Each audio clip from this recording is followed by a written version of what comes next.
Okay, let me capture a moment or two of blasting something that is readily recognizable to anybody. This right here. I'm not going to do all of it. I'm just going to do a little bit for the camera so y'all can see it. And I have masking tape on the camera with masking tape behind the camera to really help this. Now you see I'm just going very lightly, just trying to determine where the breaking point is of the paint. I've already blasted some of this on the bottom. It looks like somebody repainted this. It was a red one and they repainted it in obviously black, but I'm breaking through the black paint, starting to go into the red. I know what's under the red. There's a white paint or a white primer, so I don't need to actually go this gently, but I'm doing it for the camera, for enlightenment, educational, informative, and just kind of cool purposes. You see the white emerging right there by the Porsche S. I'll hold it there a little bit, dig into the paint, I should say, not anything else. See the paint starting to flake off. Now that's where there's heat going into it, so this is where I have to move it. So I'm just taking off very little.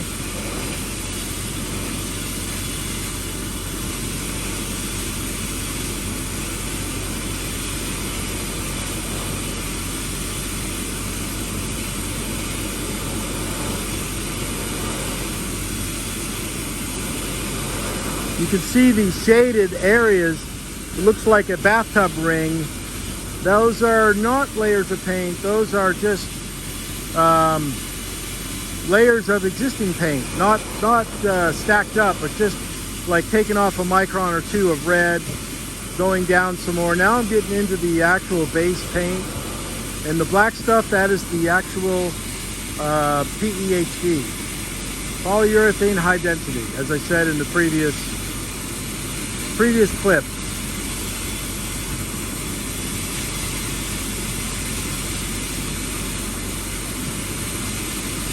One thing I'm always cognizant of and really am aware of is these letters. I don't want to burn through the letters. I don't want to destroy the sharpness of the letters. I'm aware of that on the manifolds, but I'm also triply aware of it on the plastic.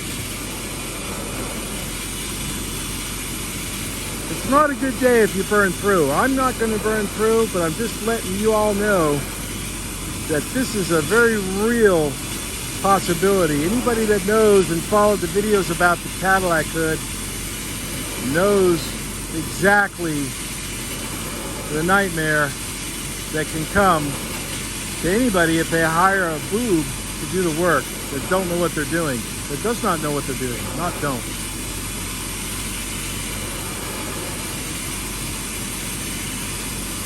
I'm going to get the R and the S area cleaned and clear, free of all paints and primers, and then I'll show you on the camera. So this little segment might be a couple minutes. So this definitely will be a two-part video.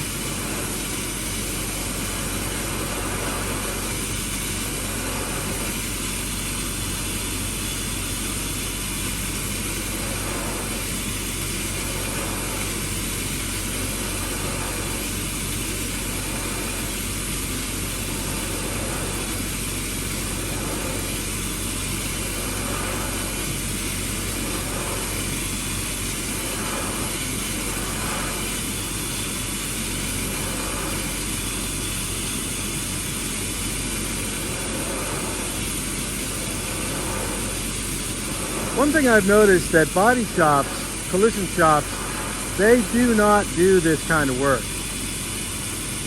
They would not take the time to hire me or anybody to blast a facial like this. This is all high-end restoration kind of work. Body shops are just working for 50 bucks an hour. They work for the insurance companies, and they're not interested in taking a lot of time. They just want to turn and burn it, get it in and out. And as I said before, that my discoveries are, you gotta be careful of this middle part of the R. My discoveries are that folks that do body shop work and then they move into this, they still give body shop, sadly, they still get body shop results.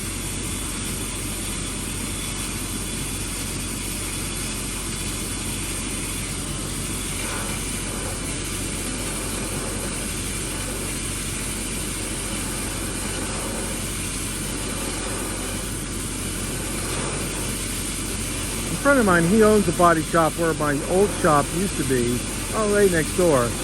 He's very close to the, well, actually he's not a friend of mine. He's a guy that owns a body shop, and I know him. He's not a friend. He's actually kind of a jerk.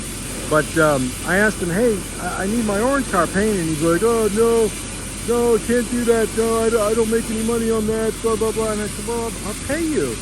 You know, I mean, if we work out a deal, oh, no, I don't want to mess with that, blah, blah, blah. I'd rather do the insurance job. And I'm like, okay. All right, buddy. Whatever, dude. You know, this edge here, that still has paint on it, and details matter, my friends. You got to get that off.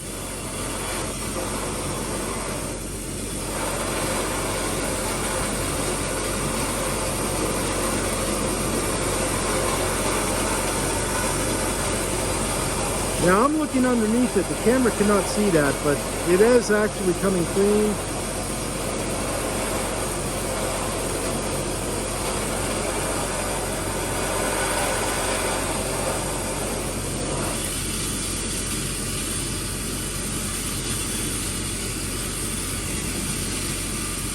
Some of those tight in areas around the edges of the letters, I may not I probably will hit those with a small probing device, a small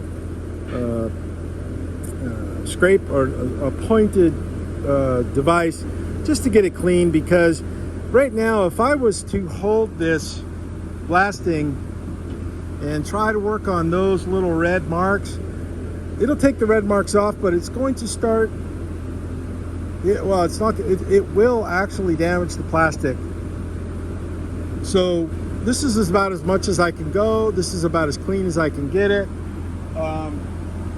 just for this little demonstration. Okay, well, this is going to be a long video. See ya.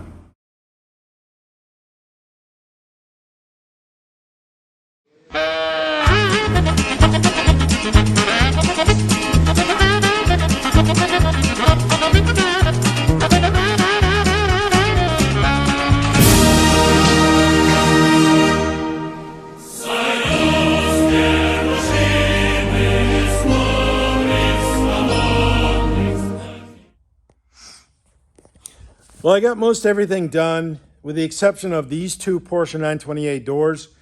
Just ran out of time to do it, so I'll do these doors in the next round of small stuff to do, which could be in a week, it could be in 2 weeks from now, I don't know. But let me just show you just a synopsis, an inventory, an after action review showing you all this kind of junk. Gas tank strap right here. This is how they look. They rust out, they rot away. So I'm gonna have to fix this for her. Remember that nice aluminum fan? Look at how nice they look when they're all clean. I can dig it out.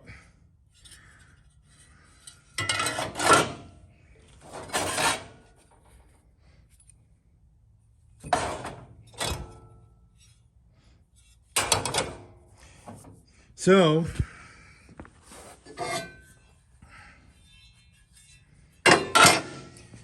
everything's in really good shape, really good, nice and clean.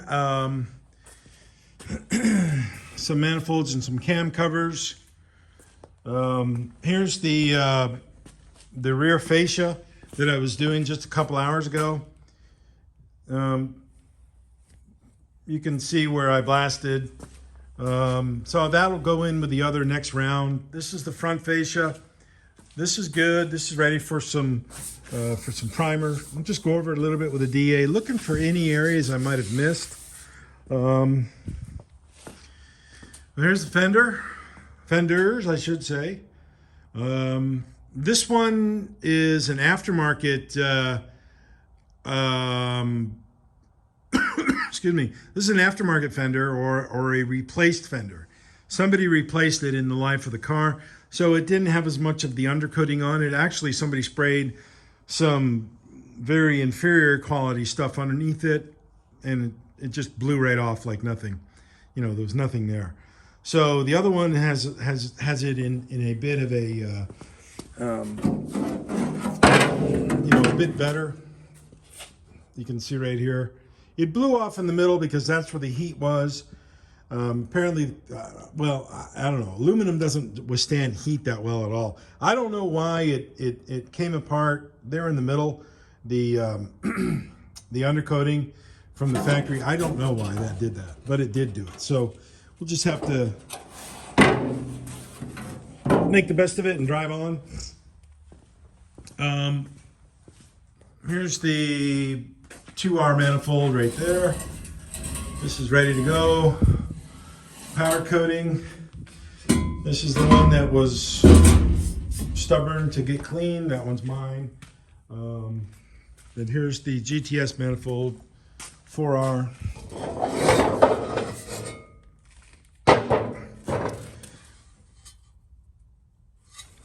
If you have a 4R, just know that it's more money. Then the fuel tank.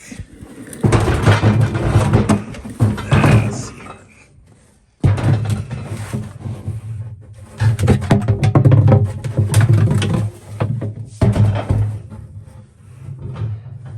It still smells a little bit of gassy, but it's much cleaner on the inside. So you know, I consider this a great success. That right there. You know, you got to remember, this is making the best of a really bad situation. Neglect on these cars, neglect on these fuel tanks will really cause you and your car a lot of problems. That's why the 928s are all over the place, languishing, and they're cheap, or at least they were cheap. I got mine really, really cheap. So, and there's more out there. I see them all the time. So that's a survey synopsis of all the work.